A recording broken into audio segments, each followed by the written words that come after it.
Ô, Thales, eu queria a gente enveredar um pouquinho mais agora, saindo um pouquinho desse lado nosso dos desafios mais particulares, e que também às vezes, obviamente, respingam na empresa, mas queria falar um pouquinho mais de negócios, de fato, de modelos de negócios feitos para vencer, negócios que foram feitos para durar. Quando a gente fala de negócios que vão estar aqui por muito tempo, né? Na G4, vocês... Pelo que eu entendo, vocês falam com vários negócios e vocês falam com gente de vários nichos diferentes, de vários cargos, geralmente de diretoria para cima, mas também diferentes. Então, vocês têm uma visão abrangente ali da coisa. Vocês têm acesso a muita informação. Perfeito. De todas as empresas que passam por lá, cara, o que eu imagino que você não ensina só, você aprende também muito, né? Mas mais aprendo que ensino, para ser sincero. Exatamente. E o relacionamento das pessoas no mesmo ecossistema, no mesmo ambiente, faz com que as pessoas se desenvolvam. Não é só o que elas estão assistindo ou aprendendo. O que você poderia dizer que foram, assim, 3 dos maiores aprendizados que você teve conversando com tantos empresários, diretores de companhias ali que passaram pelo G4? Tá. Olha, Thiago, a gente tem hoje 55 mil empresas como clientes. O faturamento médio de uma empresa cliente do G4 é 85 milhões. Então a gente fala com uma bolha mesmo. Mas é a bolha que constrói o Brasil, né?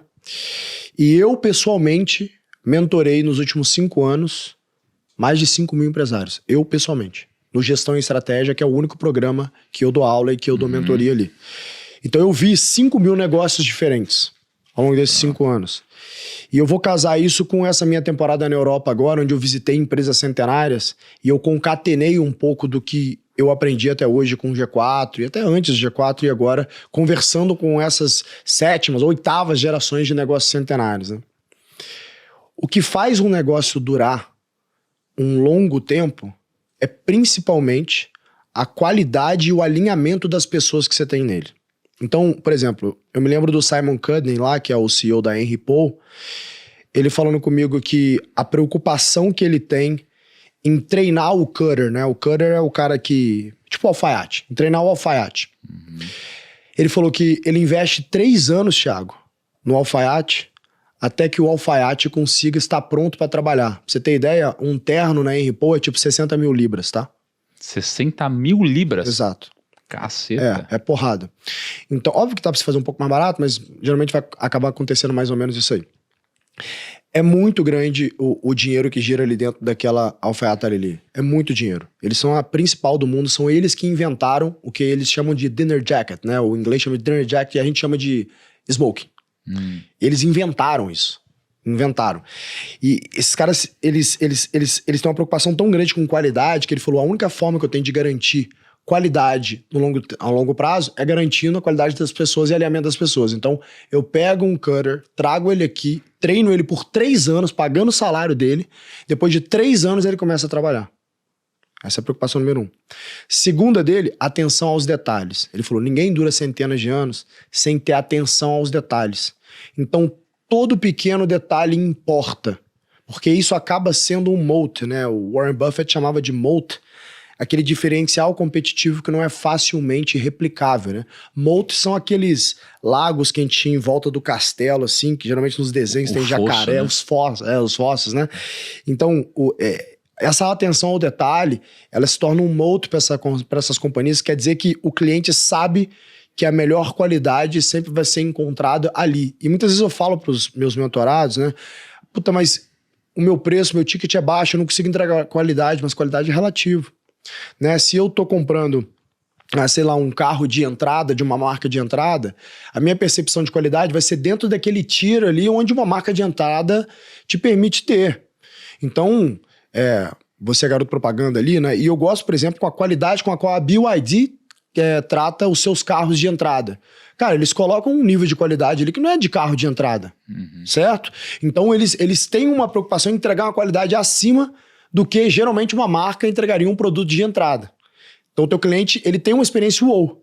Da mesma forma que eu, quando for consumir carros top tiers, né? Quando eu for olhar Porsche, Mercedes, Land Rover e tal, eu tenho uma percepção de qualidade ali que eventualmente eu posso achar que a Land Rover entrega uma qualidade de um interior melhor do que a Porsche entrega. Opinião minha, pode ser uma percepção que eu tenho. Então essa atenção aos detalhes, ele te faz ter a oportunidade de entregar uma experiência wow e vira um moat, vira um diferencial competitivo, né?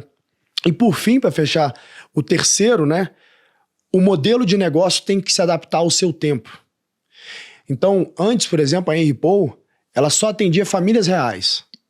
Então ela atendia a monarquia inglesa, daqui a pouco ela foi atender as outras monarquias europeias, fazia roupa para Dom Pedro II, só atendia isso. E depois eles falaram, bom, não dá para eu atender só monarquia, porque as monarquias estão caindo, então eu tenho que atender agora, cara, pessoas que são também muito ricas e que têm condição de consumir. Eles começaram a atender as pessoas que são muito ricas e têm condição de consumir.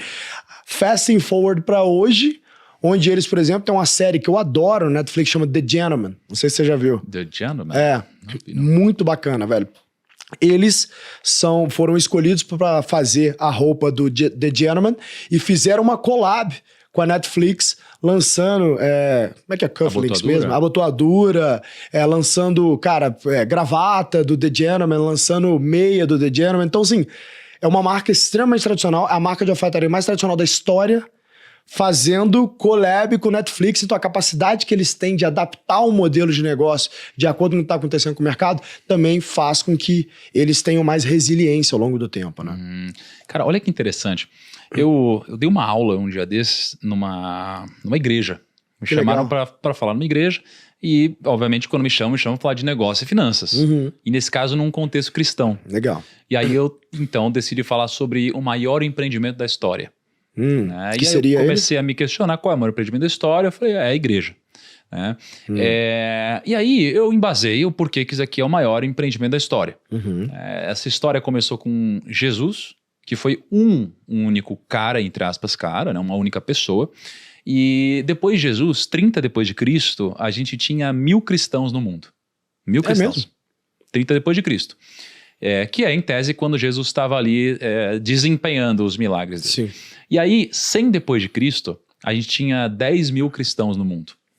Então, é muito pouco se for para pensar. Verdade. Né? Só que 300 depois de Cristo, a gente já tinha 6 milhões de cristãos. Caramba. 6 milhões de cristãos. E a gente foi aumentando esse número, até que nos anos 2000 a gente tinha 2 bilhões de cristãos. Crescimento composto bizarro. Exato. E em 2023 a gente fechou com 2,3 bilhões de cristãos. Então, quando a gente olha para isso, e uma instituição, né, que passou por todas as crises que existiram. Exato. E está presente em todos os continentes, em todo lugar, cara, dá para falar que isso aqui é um empreendimento bem sucedido. Com certeza. E aí, como você estava falando aqui, que foi um gancho ideal, você falou que o que faz com que essas empresas tenham durado tanto tempo é a qualidade e alinhamento das pessoas que estão na empresa. Perfeito. Eu comecei a me questionar nessa aula sobre o modelo de contratação. Como que as empresas contratam? As empresas elas pegam os que têm melhor currículo, que têm o melhor raciocínio lógico e que passaram por melhores empresas, etc. Só olha a habilidade técnica, né? É isso. Só que aí você pega Jesus como headhunter, ele contratou 12 pessoas no início da jornada dele. E essas 12 pessoas, elas fizeram, se eu fosse trazer a modelo de hoje, fizeram a pior faculdade, não tinham o maior raciocínio ou capacidade cognitiva necessariamente. Alguns tinham mais, outros menos, mas no geral não era o topo de linha, né? Então, no geral, o Jesus contratou de uma forma muito diferente que a maioria das empresas estão contratando hoje. Perfeito. E empresas que muita gente julga bem-sucedidas, mas que não estão aqui por tanto tempo. Perfeito. Quanto aquele grande empreendimento. Perfeito. Então eu uso um exemplo, Thales, que eu acho legal, que é se você fosse remar numa canoa, né, você tem uma velocidade máxima que você consegue atingir. Exato. Se você colocar mais uma pessoa na canoa, aumenta o peso, mas aumenta a velocidade. Perfeito. 3 pessoas, aumenta o peso, aumenta a velocidade. Que é como uma empresa, aumenta o custo, aumenta a receita, em tese. Só que se você coloca uma 4ª pessoa na canoa que está remando ao contrário, cara, essa velocidade ela não só vai ser reduzida, como você vai mais devagar do que se você fosse sozinho. Perfeito. Não é? Isso daqui é o impacto de você contratar alguém que muitas vezes é bom, é o melhor remador, é o melhor de todos, mas, cara, como você disse, não tem o alinhamento da empresa. Aí você está remando ao contrário. Né? Então faz muito sentido. Foi assim que Jesus contratou, entre aspas. Né? E foi assim que eu arrumei problema com o Ministério Público. Cara, me conta esse negócio aí. Vou ver até onde eu posso falar sem aumentar o problema. E eu fui num podcast aí do Ferri, né? E aí ele perguntou, cara, como é que o G4 é tão bem sucedido, cresce tanto, em 5 anos já tá fazendo 300 milhões de receita, com 100 milhões de resultado. Vocês vão fazer 300 milhões de receita esse ano? 300 milhões esse ano, com 100 de resultado. E falou, cara, qual que é o segredo? Você nunca pegou funding e tal? Acho que você deve ser, tipo, sei lá, a EdTech cresceu mais rápido na história e tal. Eu falei, cara, meu segredo é simples. Aí eu falei isso, né? Não quer dizer que eu concorde com isso, tá, Ministério Público? Eu falei, eu não contrato esquerdista. que eu queria dizer, na verdade, é o seguinte, eu não contrato gente woke, sabe? Eu não contrato... Me define, o que seria gente woke, assim, pra você? Gente que culpa todo mundo menos ele, gente que fala assim, eu até topo trabalhar, mas eu não quero hierarquia, eu não quero ter chefe. Gente que fala, eu quero trabalhar, mas segunda e sexta eu quero home office. Puta, eu não tô disposto a trabalhar duro, eu vou ficar trabalhando duro pra enriquecer patrão, eu não tô nem aí, a vida é só uma, eu quero aproveitar a minha vida, e se mandar muito em mim eu não quero. Sabe, o woke é o perdedor. Ele é, de fato, o estereótipo do perdedor. Ele escolhe perder todos os dias, porque perder dá trabalho, você tem que escolher todo dia ser perdedor. Tal qual vencer dá trabalho. Você tem que escolher todo dia ser vencedor. Então você acorda de manhã, eu e você e qualquer outra pessoa no mundo, a gente tem a mesma escolha. Eu quero ter um dia de vencedor ou um dia de perdedor? Se eu tenho um dia de vencedor, eu vou acordar. Provavelmente eu vou tomar meu café ou já treinar direto. Eu vou trabalhar. Eu vou estudar. Eu vou dedicar um tempo à minha espiritualidade. E eu vou voltar e vou dormir, certo? O perdedor, muitas vezes, ele vai tocar ali o alarme dele e vai falar, vou dormir mais. Aí aperta o botão do snooze, dorme mais. Vou atrasar só um pouquinho, não tem problema não. Aí vai lá, sai correndo, chega atrasado na empresa. Aí tem um monte de coisa que ele tem pra fazer. Não faz nada, fica enrolando, fica falando mal do colega de trabalho, fica falando mal da empresa, fica falando mal de todo mundo, fica passando informação pros outros. Dá ali 6 horas da tarde, quando muito, cai caneta, vai embora, ao invés dele, sei lá, estudar, dedicar tempo pra sua espiritualidade, dar atenção pra sua família, o que ele vai? Sei lá, ele vai usar droga, ele vai pra um bar, ele vai fazer qualquer outra coisa, menos, de fato, focar na semana dele, pensar em produzir alguma coisa, e aí, em um determinado momento, esse cara fala assim, a vida é muito ruim, ela é muito injusta. Existem esses bilionários que ficam com todo o dinheiro do mundo e isso faz com que o mundo seja muito ganancioso. As pessoas são muito más, o mundo é injusto comigo, eu não tive oportunidade. E você entra nesse ciclo negativo e aí você forma uma vida de perdedor. E a única coisa que te sobra mesmo é isso, ter a cabeça de perdedor. O mundo inteiro é culpado, menos você pelas suas escolhas. Esse tipo de pessoa eu não contrato. Porque esse tipo de pessoa é o tipo de pessoa que vai remar ao contrário. É o tipo de pessoa que vai entrar num processo trabalhista quanto você. É o tipo de pessoa que vai pensar em formas de achar um atalho para não ter que trabalhar e conseguir ter a vida medíocre que ela tem. Ela nem quer ser bem-sucedida, porque ela nem acha que é possível. Ela só quer ter uma vida medíocre. Essa pessoa eu não quero trabalhando comigo, Thiago. Quem eu quero trabalhando comigo? Quem é disciplinado, quem tem valores cristãos, quem trabalha duro, quem quer enriquecer, quem quer melhorar a vida da sua família, quem quer se melhorar como pessoa. Essas pessoas hoje é 100% do G4. O G4 tem homens e mulheres ali brabíssimos, cara, como eu digo pra eles. Eles trabalham muito, velho. Trabalham duro e são recompensados por isso. Ganham acima da média do mercado, tem um programa de desenvolvimento. A maioria deles tem bons líderes que se preocupam com eles. E eles têm aqui um dono da companhia que verdadeiramente se preocupa com eles. Não tem uma só pessoa que trabalha com o G4. Você pode perguntar quem você quiser, puxa de lado, que não vai falar do quanto que eu puxo essa turma. Que eu me preocupo com eles. Que eu tenho esses papos que eu tô tendo aqui com você, com eles lá internamente. Quase toda semana. Eu tenho esse papo com os caras e falo, galera, eu morava na favela do Santa Amaro, pegava 4 conduções por dia para trabalhar quando eu fundei a EasyTaxi. Eu tinha tudo para poder reclamar com o mundo. Por quê? Porque meu pai separou da minha mãe, tinha 5 anos de idade. Meu pai é extremamente pobre, minha mãe também. Minha mãe é cabeleireira, meu pai é militar.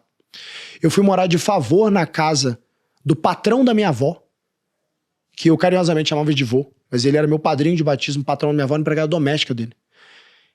Eu nunca reclamei. Eu nunca falei, eu não tive oportunidade. Eu construí a minha oportunidade, eu construí a minha sorte. Tudo que eu construí na vida, eu construí porque eu quis muito mais do que os outros. Eu tinha tudo para ser mais um woke, mais um mimizento. Mas eu falei, não, eu vou tentar pra caramba. Se eu não tenho talento, e eu realmente acho que eu não sou um cara muito talentoso, eu vou outperform a galera no esforço, no trabalho duro. O trabalho duro é a única coisa que todo mundo controla, velho.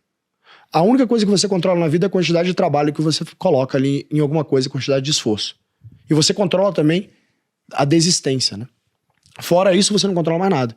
Então, o que eu aprendi ao longo da minha vida? Sendo um cara que literalmente saiu da favela para fundar uma empresa que foi para 35 países em 4 continentes. Se eu trabalhar duro, consistentemente, agindo de forma ética, fazendo o que é certo, uma hora vai aparecer uma oportunidade. E quando essa oportunidade aparecer, eu vou estar preparado. Agora, se eu não estiver preparado, o que adianta a oportunidade aparecer? Foi o que aconteceu. Uma hora apareceu a oportunidade, alguém foi lá, investiu um caminhão de dinheiro na minha companhia. Pra você ter ideia, na época da EasyTaxi, 4% da população brasileira tinha smartphone. A gente tinha ali a oportunidade de pegar um Series A ali com a Rocket, né, que é um fundo alemão.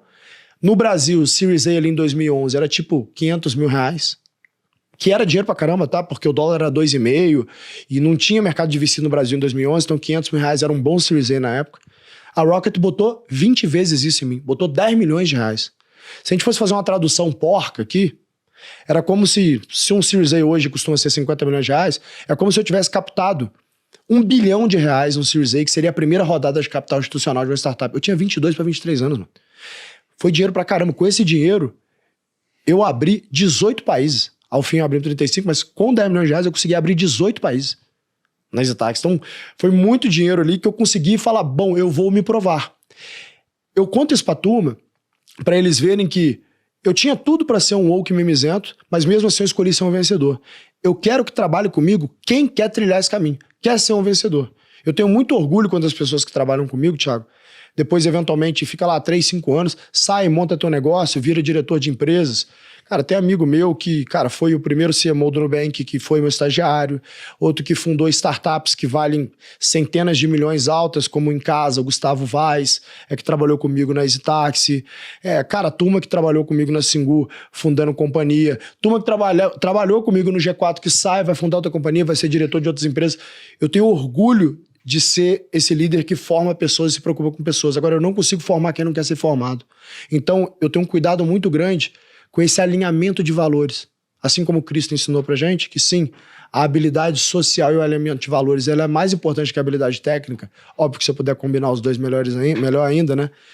Eu sigo isso, à risca, na minha companhia. Cara, tá chegando o plano vitalício como um dos pacotes mais especiais da nossa história aqui na Finclass. Hoje é um dia especial. Tá? Então imagina só, no plano vitalício, enquanto a Finclass existir, você vai ter conteúdo direto da fonte dos maiores especialistas do mercado, para você aprender a analisar ativos com maestria e dominar também a questão do timing dos seus investimentos. Então você vai ter acesso a carteiras recomendadas de investimento. Então você tem 2 carteiras no aplicativo, tanto de renda quanto de valorização. Você vai ter um ingresso VIP garantido para o ingresso da Finclass do ano que vem, que foi o maior evento de finanças do mundo, quase 30 mil pessoas. Você vai ter acesso por um ano a 5 bônus especiais, mais de 70 cursos na plataforma e tudo que a gente lançar daqui para frente, e tudo isso com R$ 1.500 de desconto na nossa Black Friday. E ainda vai ter um bônus exclusivo aqui do Primocast. Você vai participar de uma gravação com a gente numa sala da Cinépolis, que o Kaique e o Lucão botaram no roteiro, mas eu imagino que eles devem ter pego uma data especial para a gente fazer isso. Então, eu tô ansioso, imagina vocês. Quero vocês lá para participar da Black Friday vitalícia da Finclass. É só você clicar no link aqui na descrição ou um QR Code na tela e aí você segue seu cadastro e aproveita essa oportunidade de fazer um investimento no seu futuro. Não perde essa oportunidade. Clica aqui embaixo.